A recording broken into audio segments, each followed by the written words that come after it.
কৃষি প্ৰশাসন আৰক্ষী প্ৰশাসনে যিখিনি নিৰ্দেশ দিছে সেইখিনি প্ৰত্যেকে মানা উচিত। যেনেকে হেলমেট পৰিধানটো নিজৰ কাৰণে, আৰু এই নীতি নিয়মবিলাক যদি নামানে তেতিয়াহ'লে তেওঁলোকে বিপদত পৰিব।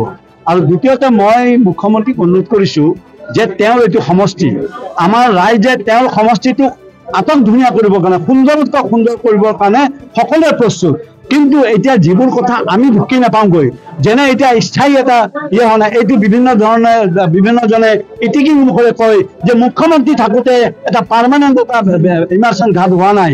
আৰু তাৰ উপৰি এই যে আমাৰ ডিজে লগাই, এইটো একো ডাঙৰ কথা নহয় মুখ্যমন্ত্ৰীৰ কাৰণে। ডিজে যোনে বজাই তেওঁক একো ক'ব নালাগে, যোৱাৰ ডিজে আছে তেওঁক কৈ দিলে হৈ গ'ল, যদি আমি এইটো এৰেষ্ট কৰোঁ তেতিয়াহ'লে তোমাৰ গোটেইখিনি বাজেয়াপ্ত কৰা হ'ব, লাইটিং বাজেয়াপ্ত কৰা হ'ব। যেনেকৈ মূৰ্তি বিকৃত ৰূপত বনালে শিল্পীক ক'লে হৈ গ'ল, আপুনি যদি বিকৃত ৰূপ কৰে তেতিয়াহ'লে শিল্পী আপোনালোকক আমি বন্ধ কৰি দিম। সেইকাৰণে মই মুখ্যমন্ত্ৰীক অনুৰোধ কৰিছোঁ যে আপোনাৰ গোটেইখিনি সকলোৱে আপোনাক ভাল পায়, অসমৰ ৰাজ্যত দুই এটা ব্যতিক্ৰম হ'লেও পূৰ্ণাংগ হিচাপে সকলোৱে ভাল পায়। সেইবিলাক আপোনাক অনুৰোধ কৰিছোঁ, আপোনালোকৰ সমষ্টি আপুনি সুন্দৰভাৱে এইটো কৰি কেনে সকলোৰে মনত আনন্দ দিয়ক। আমাৰ জালুকবাৰী থানাৰ অন্তৰ্গত 82 দুৰ্গা পূজা কমিটি আজি ইয়াত উপস্থিত হৈছে। আৰু আগন্তুক আমাৰ দুৰ্গা পূজাত যাতে চৰকাৰে যি নিয়ম নীতি মানি দিছে সেই নিয়ম নীতি মানি চলিবৰ কাৰণে আজি আমাৰ সিদ্ধান্ত লৈছোঁ।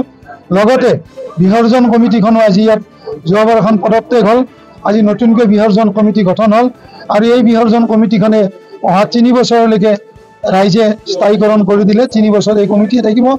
আৰু আমাৰ বিসৰ্জনৰ যিটো ঘাট, এইটো মাননীয় মুখ্যমন্ত্ৰীৰ লগত আলোচনা কৰি এইটো স্থায়ীকৰণৰ কাৰণে আজিৰ সভাৰ সৰ্বসন্মতিক্ৰমে প্ৰস্তাৱ গ্ৰহণ কৰে।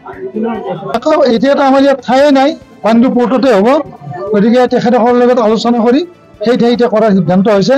লগত এইবাৰ মানে ডেটৰ অসুবিধা হোৱাৰ কাৰণে 13 তাৰিখে আমি প্ৰতিমা বিসৰ্জন দিম, আৰু পাণ্ডুত দুদিনীয়াকৈ 13 আৰু 14 দুদিনীয়াকৈ প্ৰতিমা বিসৰ্জন হ'ব। এতিয়া মিটিঙত শুনিলে, বাকী আমাৰ